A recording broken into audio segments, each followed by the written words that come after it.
भक्तों, ओम नमः शिवाय। श्री शिवाय नमस्तुभ्यम। जय श्री महाकाल। जी हाँ भक्तों, क्या आपके भी घर में कोई ऐसा व्यक्ति है जो बहुत ज़्यादा नशा करता है? उसके नशे से आप परेशान हो चुके हैं। आपने बहुत ज़्यादा कोशिश कर ली कि उसका नशा छूट जाए, लेकिन उसका जो नशा है वो छूटने का नाम ही नहीं ले रहा। आपने बहुत ज़्यादा पैसे भी खर्च कर दिए, आपने बहुत ज़्यादा उपाय भी कर लिए, लेकिन वो जो नशा है वो छूट ही नहीं रहा।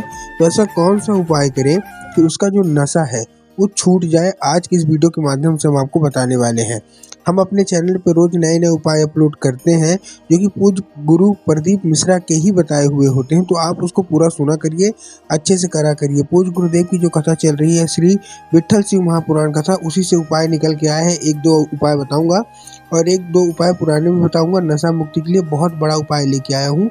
बहुत सारे पूज्य गुरुदेव की कथा में जो लोग आते हैं वो ये बताएं कि हमने जो उनको पत्र आता है तो उन्होंने बताया कि हमने ये उपाय किया और हमारे घर का जो भी व्यक्ति नशा करता था वो सारा का सारा नशा करना छोड़ दिया है। तो आपको कौन कौन से उपाय करने हैं आपको बताने वाला हूँ, तो ध्यान से उपाय सुनिएगा, ध्यान से करिएगा। अगर आपने अच्छे से उपाय कर लिया तो व्यक्ति का जो भी नशा है मात्र 2 से 3 महीने के अंदर ही समाप्त हो जाएगा, ऐसा पूज्य गुरुदेव ने कहा है। तो चलिए उपाय की ओर चलते हैं, लेकिन उससे पहले चैनल पे पहली बार आए हैं तो वीडियो को कर दें लाइक और चैनल को कर लें सब्सक्राइब, ताकि पूजनीय पंडित प्रदीप जी मिश्रा के रोज नए नए उपाय सबसे पहले आपको प्राप्त हो सके। तो देखिए, जो हमारा पहला उपाय है उसमें आपको करना क्या है। जो हमारा पहले उपाय में पूज्य गुरुदेव बताते हैं कि सबसे जो पहला उपाय बहुत ही सरल है। उसमें आपको क्या करना है, आपको उसी व्यक्ति से ये उपाय करवाना है जो आपके घर में नशा कर रहा। अगर आपका भाई नशा कर रहा, अगर आपका पति नशा कर रहा, अगर आपका बच्चा नशा कर रहा, आपका भाई भतीजा कोई भी नशा कर रहा, भांजा कोई भी नशा कर रहा, आपको उससे करवाना है। करवाना क्या है, आपको मात्र 1 लोटा जल, कितना, मात्र और मात्र 1 लोटा जल उससे डेली मतलब रोज आना आपको शिवलिंग पे अर्पित करवा देना है। कुछ भी मत दीजिए, ना उसमें कोई सामग्री डालिए, ना कोई औषधि, कुछ नहीं। आपको केवल क्या करना है, उसी व्यक्ति से आपको 1 लोटा डेली वेज में शिवलिंग पे आपको जल अर्पित करवा देना है। पूज्य गुरुदेव कहते हैं अगर वो व्यक्ति रोज केवल इतना ही कर दे, केवल 1 लोटा जल ही शिवलिंग पे अर्पित कर दे, तो महाकाल जो हमारे हैं, महादेव हमारे हैं, वो इतने सरल हैं कि उसकी मनोकामना वहीं पूरी कर देंगे 2 से ढाई महीने के अंदर ही।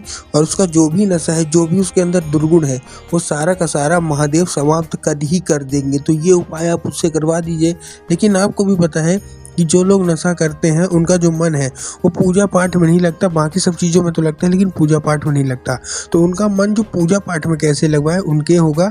और अगर आप उसका नशा छुड़वाना चाहते हैं तो उसके लिए मैं आपको उपाय बता रहा हूँ। तो आपको करना क्या है, आपको लेना है काली मिर्च, कितनी, 11 काली मिर्च आपने ले लिया। और आपको क्या करना है, आपको चढ़ाना है कहाँ, आपको चढ़ाना है वो काली मिर्च महादेव के शिवलिंग पे। जैसे ही आप महादेव के शिवलिंग पे जो काली मिर्च आप चढ़ाएंगे, आपको एक नाम लेना है। कौन सा, शंभेश्वर महादेव। शंभेश्वर महादेव का आपने नाम पहले भी सुना होगा। पूज्य गुरुदेव ने बताया है कि महादेव के अनेकों नाम है, उन्हीं में से एक नाम है शंभेश्वर महादेव। तो आपको शंभेश्वर महादेव का नाम स्मरण करके आपको क्या करना है, आपको 11 काली तिल चढ़वाना है। और आपके मन में जो ऊर्जा होगी, जो भी आपके मन में उपाय होंगे या जो भी मन में आपकी मनोकामना होगी, वो वहीं बोल देनी है। ये था हमारा दूसरा उपाय। तीसरा उपाय आपको क्या करना है, ये आपको औषधि के रूप में लेके चलना है। देखिए, बहुत ही सरल सा उपाय है, इसको आपको अच्छे से करना है। आपको इसमें चाहिए 1 बेलपत्र और 1 लोटा जल। 1 बेलपत्र और 1 लोटा जल लेके आपको पहुंच जाना है कहाँ, शिव मंदिर। अब जैसे ही आप शिव मंदिर पहुंच जाएंगे 1 लोटा जल और 1 बेलपत्र लेके, तब आपको करना क्या है, ध्यान से सुनिएगा। जैसे आप पहुंच गए, पहुंचने के बाद आपको एक चीज करना है, आपको एक नाम लेके ये उपाय करना और इसको औषधि के रूप में मांगना है। कैसे मांगना है, देखिए, सबसे पहले आपको 1 लोटा जल ले लिया। जल लेते वक्त आपको ध्यान रखना है कि जो जल है वो आपके घर का जल होना चाहिए, ठीक ना, मंदिर का जल नहीं होना चाहिए। बहुत सारे लोग गलती क्या करते हैं, को मंदिर परिसर का ही जल ले लेते हैं। आपको ये गलती नहीं करना है। पूज्य गुरुदेव बताते हैं कि जो लोग अपने घर से जल लेके जाते हैं उनको इस उपाय का ज़्यादा फल मिलता है। और जो आप इस उपाय में बेलपत्र ले रहे हैं तो बेलपत्र भी कहीं से भी कटी फटी नहीं होनी चाहिए, इस चीज़ का भी ध्यान है, खंडित नहीं होनी चाहिए और मुरझाई हुई नहीं होनी चाहिए, ठीक। अब आपने 1 बेलपत्र ले लिया और 1 लोटा जल लेके पहुंच गए शिव मंदिर। शिव मंदिर पहुंचने के बाद आपको क्या करना है, सबसे पहले तो आपको दक्षिण दिशा में खड़े होना, दक्षिण दिशा खड़े होना, और आपका जो चेहरा होगा वो उत्तर की ओर होगा, ठीक ना। इस चीज़ का ध्यान आपको रखना है। आपको उत्तर का दिशा मतलब जिधर जलाधारी बहती है, आपको उधर ही आपका जो मुख है वो रखना है। उसके बाद आपको क्या करना है, आपको जो बेल पत्र है उसको सबसे पहले आपको शिवलिंग पे अर्पित करना है और एक नाम लेके, महादेव का एक बहुत ही सुंदर सा नाम है कुंदकेश्वर महादेव। कौन से महादेव? कुंदकेश्वर महादेव। तो आपको कुंदकेश्वर महादेव का स्मरण करके आपको जल अर्पित करना है और अर्पित करते करते आपको बाबा से उसको औषधि के रूप में मांगना है। अपनी जो भी मनोकामना होगी कि आपका भाई, आपका पति, जो कोई भी नशा करता है, तो आपको क्या करना है, औषधि के रूप में उसको मांगना है। अब क्या होगा, जब वो जलाधारी से नीचे गिरेगा वो जो जल, तो अब वो साधारण जल नहीं रह गया, अब वो औषधि बन चुका है। ठीक, तो जब औषधि बन गया तो आपको औषधि के रूप में आपको किसी दूसरे पात्र में, मतलब कोई भी दूसरा पात्र आप ले लीजिए, कटोरी ले लीजिए, गिलास ले लीजिए, उसको भर लीजिए। अब क्या हो गया, अब जब वो जो जल गिरा है वो साधारण जल नहीं गिरा है, अब वो कौन सा जल गिरा है, अब वो औषधि गिरी है, मतलब जो दवाई गिरी है। अब आपको उसको भर के लेके घर चले आइए। अब जो भी व्यक्ति आपके घर में जब वो पानी मांगे पीने को, चाय मांगे पीने को, तो आपको करना क्या है, चाय पानी तो देना है लेकिन एक बूंद इसका भी मिला देना है। चाय पानी आप दीजिए लेकिन एक बूंद इसका भी मिला दीजिए और अपनी मनोकामना मांगिए। पूज्य गुरुदेव कहते हैं कि महादेव की कृपा हो जाएगी तो 2 से ढाई महीने के अंदर ही व्यक्ति का सारा नशा समाप्त हो जाएगा। तो ये था हमारा तीसरा उपाय। अब हम आते हैं अपने चौथे और अंतिम उपाय में। इसमें आपको क्या करना है, इसमें आपको चाहिए 5 लौंग, 5 काली मिर्च और 5 नीम की पत्ती। क्या क्या चाहिए ध्यान से समझिएगा। 5 लौंग चाहिए, 5 काली मिर्च चाहिए और 5 नीम की पत्ती चाहिए। अब देखिए, लौंग में बहुत सारे लोगों को कन्फ्यूजन होगा कि लौंग हमको फूल वाली लेनी है कि बिना फूल वाली। तो मैं आपको बताना चाहूँगा कि लौंग आपको फूल वाली ही लेना है।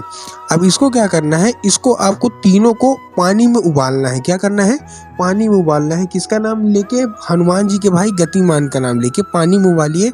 और महादेव का एक बहुत अच्छा नाम है चंद्रमौली महादेव। कौन से महादेव? चंद्रमौली। तो इसका आपको स्मरण करके क्या करना है, आपको उबाल लेना है। उबालने के बाद आपको क्या करना है, जब ये जल हो जाएगा, बहुत ही मतलब निचुड़ जाएगा, तो जिसकी पत्तियां होंगी इसको निकाल लेना है और जल को क्या होगा, रख लेना है भर के। अब जो पत्ती बची है, जैसे नीम की पत्ती हो गई, लौंग सूख जाएगा और जो काली मिर्च है ये बिल्कुल सूख जाएंगी, तो इसको छत में अच्छे से, बिल्कुल अच्छे से सुखवा लीजिएगा और इसको क्या करना है, पीस लेना है। ठीक ना, अच्छे से जब सूख जाएगा तो ये पाउडर के फॉर्म में आपको पीस लेना है। अब जब भी घर का व्यक्ति खाना मांगे तो आप खाने में, सब्जी में या दाल में थोड़ा सा ये मिला दीजिए। उसको ऐसा ना लगे कि हमारे खाने में कुछ मिला हुआ है, लेकिन आप अपनी तरफ से थोड़ा सा थोड़ा कुछ आप मिला दीजिए। और जो जल है, जल भी जब वो पानी पीने को मांगे, चाय मांगे, तो आपको मिला देना है 1 बूंद 2 बूंद। ऐसा करने से महादेव की कृपा आपके घर में होगी। जो भी व्यक्ति नशा करता है, जो भी व्यक्ति आपके घर में ऐसा व्यक्ति है जो कि बहुत ज़्यादा नशा करता है, उसका नशा धीरे धीरे करके महादेव छुड़वा देंगे और आपका जो व्यक्ति हो बहुत अच्छे जल्दी से ठीक हो जाएगा। तो देखिए, ये उपाय जो मैंने बताया, ये औषधि का उपाय बताया मैंने आपको, जो बेलपत्र का उपाय बताया और ये उपाय बताया, ये औषधि के रूप में आपको जाना है मंदिर और ये उपाय करना है। दूसरा वाला भी आपको करना है, महादेव का नाम, चंद्रमौली का नाम लेके और हनुमान जी के भाई गतिमान का नाम लेके। तो उम्मीद करता हूँ आज के चारों उपाय आपको समझ में आए होंगे। उपाय अच्छे लगे तो वीडियो को लाइक, शेयर, सब्सक्राइब जरूर कर लें और कमेंट बॉक्स में हर हर महादेव लिखना ना भूलें। मिलता हूँ अगली वीडियो में, तब तक के लिए सबको जय श्री महाकाल।